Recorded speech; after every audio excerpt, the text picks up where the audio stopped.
एक थप्पड़ का कमाल। कितनी सुहानी सुबह थी वो। नेहा घर के काम निपटा रही थी। बच्चों के स्कूल और ओपीटी के ऑफिस का समय होने वाला था। अचानक सासू माँ की आवाज़ आई, नेहा बहू, अभी तक चाय नाश्ता तैयार नहीं हुआ? कितनी देर लगती है तुम्हें? सारा दिन बस फ़ोन पर लगी रहती हो, फिर सुबह को देर से उठती हो। सब जगह देखो कितनी गंदगी है, पता नहीं करती ही क्या है। सासू माँ की आवाज़ सुनकर नेहा का मूड खराब हो गया।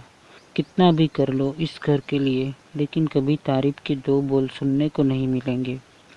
रात दिन घर के कामों के लिए अपनी ज़िंदगी खराब कर दी, लेकिन किसी को कोई फ़र्क नहीं पड़ता। कोई घर के कामों में हाथ तो बटाता नहीं, बस कमी निकालने के लिए तैयार रहते हैं। अभी नेहा रसोई में काम करते हुए गुस्से में बड़बड़ा रही थी कि बेटे ईशान ने आकर घेर लिया। मम्मी, मेरी किताब भी नहीं मिल रही है और ड्रेस भी दे दो।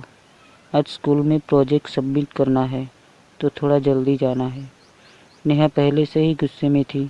बेटे की बात सुनकर तो गुस्सा सातवें आसमान पर था। तुमसे रात को ही अपनी किताब ढूंढकर नहीं रखी जाती? ड्रेस भी मैं ही दूंगी। खुद से एक भी काम नहीं कर सकते, मुझे परेशान करने आ जाते हो। अब देर होगी तो अच्छा है, कहकर नेहा ने ईशान को एक थप्पड़ लगा दिया। थप्पड़ लगने से ईशान रोने लगा। उसे समझ नहीं आया कि उसकी क्या गलती थी। ये सब तो रोज ही होता है। फिर आज मम्मी ने क्यों मारा? रोते रोते ईशान कमरे में जाने लगा। क्या हुआ ईशान, तुम रो क्यों रहे हो? और तुम तैयार क्यों नहीं हो रहे? तुम्हें स्कूल नहीं जाना क्या? उसके पापा सुधीर ने पूछा। मुझे नहीं जाना स्कूल, ना ही मुझे कपड़े पहनने हैं और ना ही नाश्ता करना है, कहकर ईशान रोने लगा और फिर अपने कमरे की तरफ चल दिया।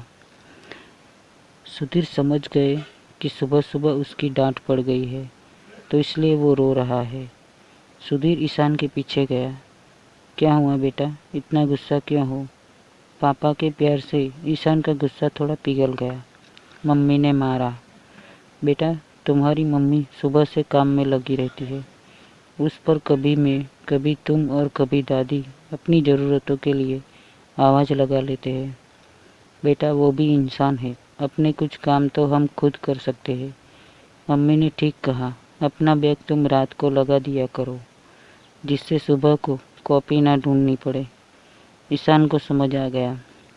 उसने उठकर फटाफट अपनी कॉपी ढूंढी और बैग लगा लिया। फिर जाकर नेहा से बोला, मम्मी, मेरा बैग लग गया, मैं तैयार होकर आता हूँ, मुझे नाश्ता दे देना, कहकर उसने नेहा के गाल पर एक किस कर दिया।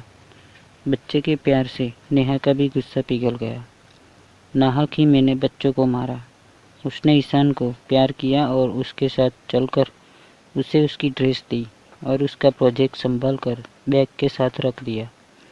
उधर सुधीर चाय नाश्ता लेकर अपनी माँ के पास गए। माँ, क्यों सुबह सुबह इतना गुस्सा होती हो? बेकार में तुम्हारा पोता भी पिट गया। चलो गर्मा गर्म चाय और नाश्ता लो, तुम्हारी बहू ने बनाया है। नाश्ते में मनपसंद आलू की सब्जी और पूरी देखकर मुक्ता जी का चेहरा खिल गया। सोचने लगी, बहू ने इतना सब बनाया है, थोड़ा समय तो लगता है। उन्होंने बेवजह बहू पर इतना गुस्सा कर दिया। फिर बहू को आवाज़ लगाई, नेहा बहू, अपना नाश्ता भी ले आओ। सुबह से काम में लगी हो, नाश्ता करके काम करना। सास की बात सुनकर नेहा का रहा सहा गुस्सा भी खत्म हो गया। मम्मी जी, ईशान को स्कूल बस तक छोड़ आओ, फिर चाय पीती हो, वरना उसे देर हो जाएगी। तू नाश्ता कर, अपने पोते को बस तक आज मैं छोड़ जाऊंगी। मैंने नाश्ता कर लिया है, तुम बैठकर नाश्ता कर। सासू माँ ईशान को लेकर चली गई। सुधीर जी पत्नी से बोले, क्यों मैडम, गुस्सा कम हुआ या नहीं? थैंक यू पतिदेव, आप ऐसे ही परेशानी संभाल लेते हो। अगर आज आपने पहल ना की होती तो ईशान का स्कूल छूट जाता। और जो तुमने बेटे को थप्पड़ मारा उसका क्या? ये तुम्हारे उस गुस्से का ही नतीजा है, जो सब कुछ आसानी से सुलझता चला गया। देखो, माँ को भी बुरा लगा कि उनके गुस्से की वजह से उनका पोता पिट गया, इसलिए तो वो अपने पोते को छोड़ने गई है। अब तो पति को नाश्ते अपने इन प्यारे हाथों से खिला दो। अच्छा, मम्मी जी बाहर गई है तो तुम्हें मस्करी सूझ रही है।